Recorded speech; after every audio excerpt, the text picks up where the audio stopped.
What's up, everyone? We got some details about the next movie around Jurassic World and a few pictures also. This one will give the franchise a rebirth, and it will mark the beginning of a new chapter. This article has responses from director Gareth Edwards.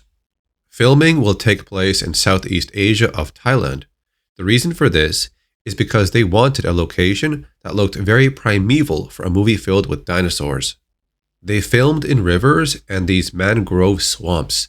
When they were scouting the area, they saw poisonous water snakes, massive ones that they had to catch. They kept it quiet from the actors as they spent a whole day wading through the same area. There were also giant spiders that were poisonous. Then they went to Malta to shoot scenes in the ocean, where they had to film some water stunts, but ended up filming way more than they needed. It might be the last time he films in the ocean because it was very difficult. There were some very physically demanding and sometimes near-death experiences. The movie is set to release in theaters on July 2nd of 2025. The team behind Rebirth hopes to recapture the magic of Steven Spielberg's 1993 classic, with real filming locations, less blue screen, and a pretty simple but compelling story with fresh leads. I can't speak for Universal, but it did feel like a new trilogy in a way. I'm not sure what their plans are, but it felt like the beginning of a brand new chapter in this franchise. To me, it's a giant love letter to Steven Spielberg and his earlier films. There are moments in this movie that remind me very much of Jaws. It's like little greatest hits of all those aspects of his films that I loved growing up as a child. It's essentially a little adventure odyssey across this island, a survival story, really. Zora Bennett, played by Johansson, who Edwards describes as a special ops ex-CIA type, is contracted by said company to infiltrate that region and extract the DNA from these monoliths. She has a sibling-like bond with Duncan Kincaid, played by Mahershala, her most trusted ally who captains their team's ship. He's kind of like the Ahab of our movie. Bailey is the paleontologist, Dr. Henry Loomis.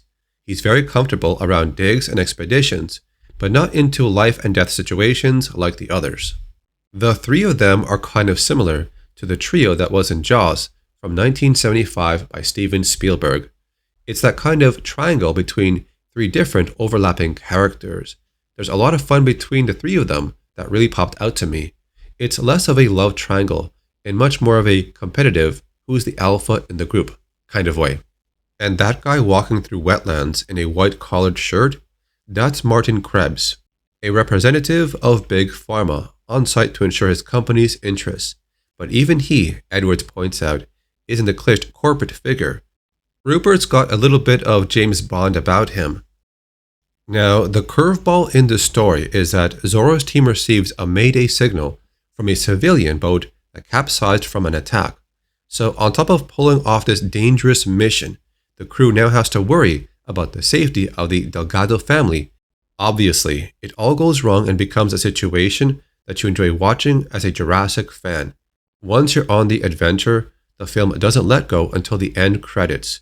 The enjoyment of it is in the moment-to-moment chase, escape, scare, horror, curveballs in the whole plotting of the set pieces, and the dinosaur moments. Edwards is on a mission of his own to capture the essence of what he loved about Spielberg's Jurassic Park. Jurassic Park did lead the way with computer graphics, but I feel like we got lost along the way with the arms race to a spectacle.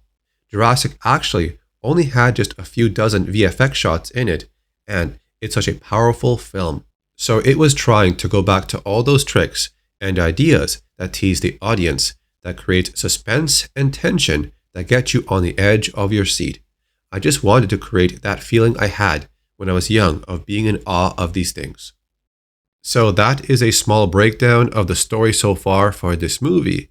Is this one you want to see in the future? Let me know in the comments. Thanks for watching, and I'll see you next time.